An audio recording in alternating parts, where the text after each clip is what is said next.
जिंदगी में हर इंसान को कभी न कभी मुश्किल समय का सामना करना पड़ता है।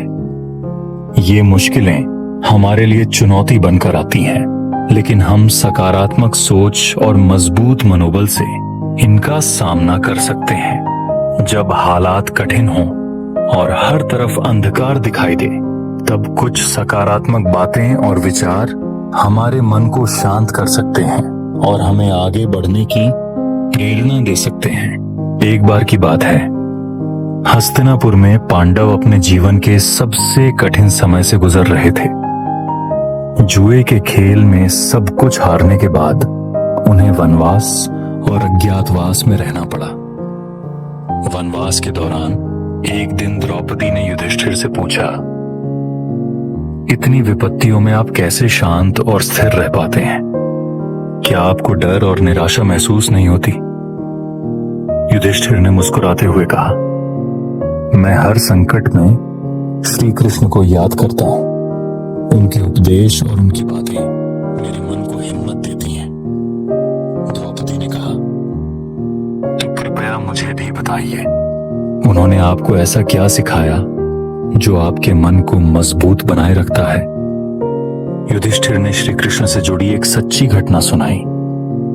महाभारत युद्ध शुरू होने से पहले अर्जुन अपने ही परिवार, गुरुओं और भाइयों के खिलाफ युद्ध लड़ने से डर गए थे। उनके मन में असमंजस और निराशा थी। उन्होंने कृष्ण से कहा, मुझे यह युद्ध नहीं करना, मैं अपनों को मारकर कोई खुशी नहीं पा सकता। श्री कृष्ण ने मुस्कुराते हुए अर्जुन से कहा, हर आत्मा अमर है। तुम जिस शरीर को मारने या बचाने की बात कर रहे हो, वह केवल एक नश्वर शरीर है। आत्मा अजर अमर है। इसलिए अपने कर्म पर ध्यान दो, परिणाम पर नहीं। यह जीवन के हर व्यक्ति के लिए परीक्षा है। जो इस परीक्षा में धैर्य और साहस रखता है, वह विजयी होता है। तुम्हारा धर्म है अपने कर्तव्य को निभाना। रिश्तों को मोह या सुख से जोड़ने के बजाय अपने कर्म का पालन करो। युधिष्ठिर ने कहा, श्री कृष्ण ने जो अर्जुन को सिखाया, वह मेरे लिए भी एक मार्गदर्शक है। जब भी मैं किसी संकट में होता हूं, तो मैं उनके उपदेशों को याद करता हूं। मुश्किलें हमारे जीवन में केवल अस्थायी हैं। अगर हम अपने मन को शांत रखें और अपने कर्तव्यों पर ध्यान दें, तो हम हमारे संकटों से पार पा सकते हैं। द्रौपदी ने इस बात को समझा और कहा, यह सच है।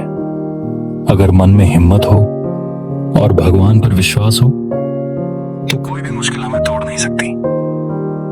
जब भी आप मुश्किल समय से गुजरें, तो श्री कृष्ण के इन 3 उपदेशों को याद रखें। संकट स्थायी नहीं है। धैर्य और साहस आपका सबसे बड़ा हथियार है।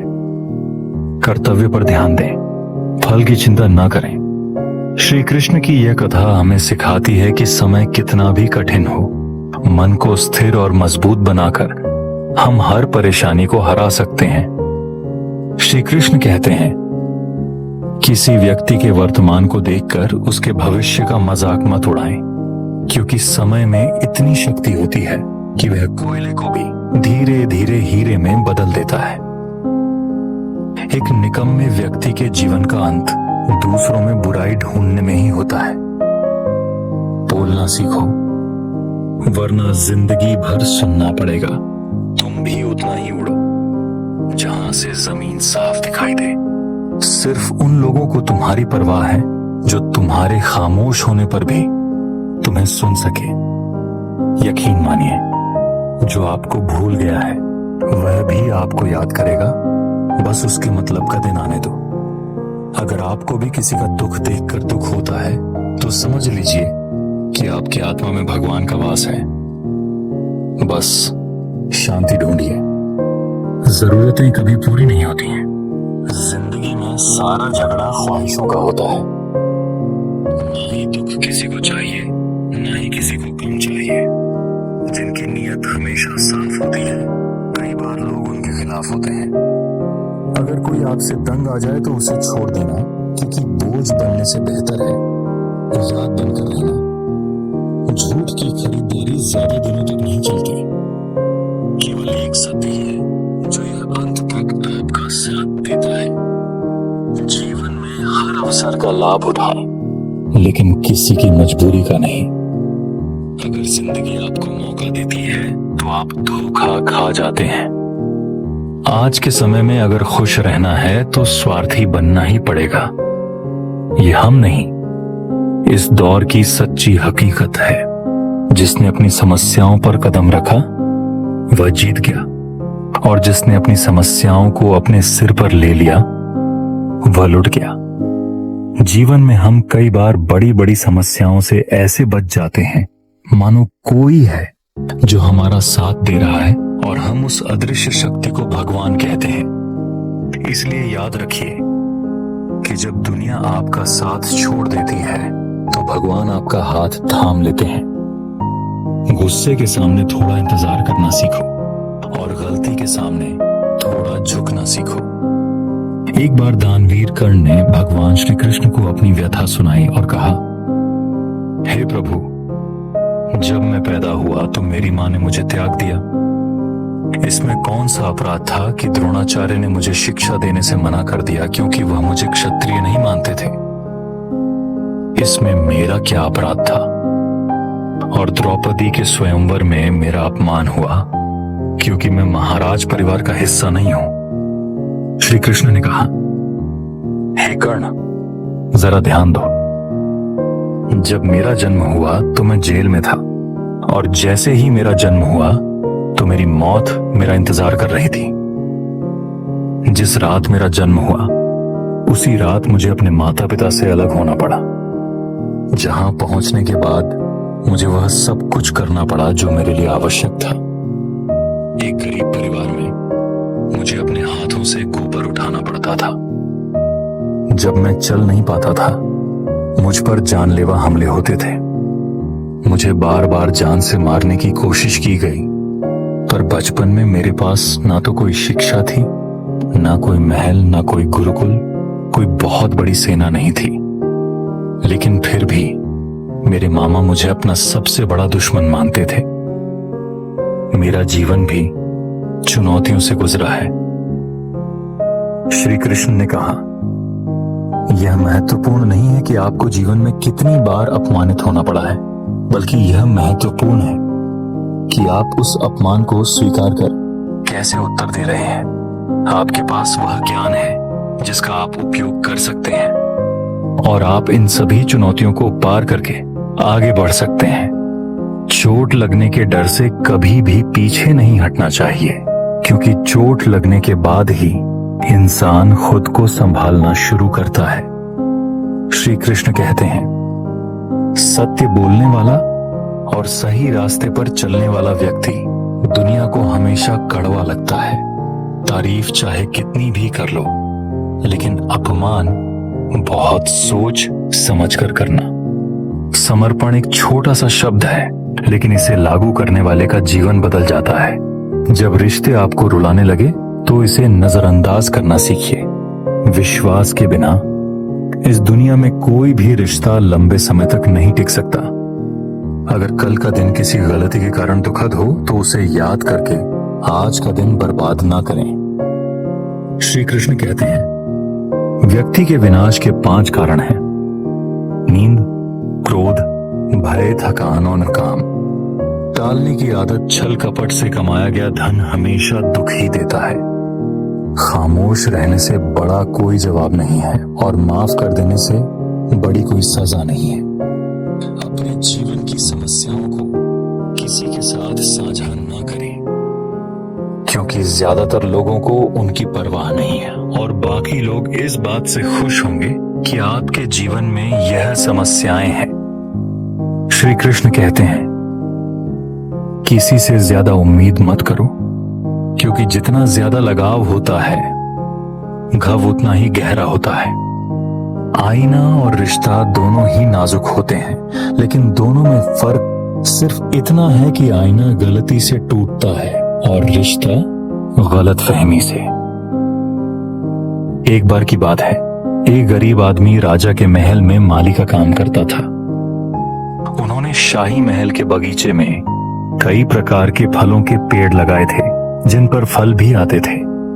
जब वह पक जाते तो वह उन्हें तोड़कर राजा के सामने पेश करती।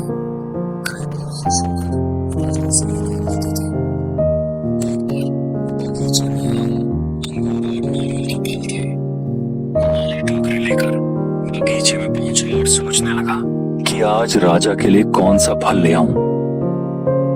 कुछ देर सोचने के बाद उसने अंगूर तोड़कर एक टोकरी में रखे और राजा के पास गया। उन दिनों राजा चिंतित थे। उसे गुप्तचर से सूचना मिली कि पड़ोसी राज्य का राजा उस पर आक्रमण करने की तैयारी कर रहा है। वह बस इस बारे में गहराई से सोच रहा था। तभी माली उसके पास आया और चुपचाप टोकरी उसके सामने रखकर कुछ दूरी पर बैठ गया। मंथन करते करते राजा ने टोकरे से अंगूर उठाए और खाने लगा।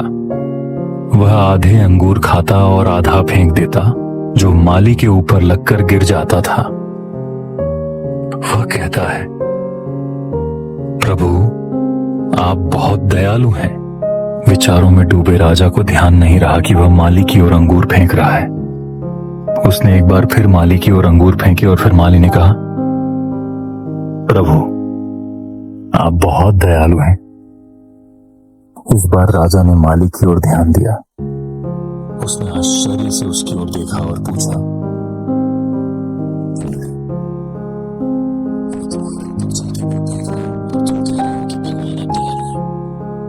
इसमें भगवान की कैसी दया है? माली ने उत्तर दिया, महाराज आज बगीचे में 3 प्रकार के फल थे, आम, अंगूर और नारियल। मैं आपके बारे में सोच रहा था कि मैं आपके लिए कौन सा फल लाऊं। ईश्वर की कृपा से मेरे मन में आपके लिए अंगूर लाने का विचार आया और मैं अंगूर ले आया। अगर मैं आम या नारियल लेकर आता तो सोचो मेरी क्या हालत होती। इसीलिए कह रहा हूं, भगवान राजा बहुत दयालु है। राजा सोचने लगा कि मैं व्यर्थ ही परेशान हो रहा हूं। भगवान की दया से उसे पड़ोसी राज्य के राजा द्वारा शुरू की गई योजना के बारे में समय पर पता चल गया।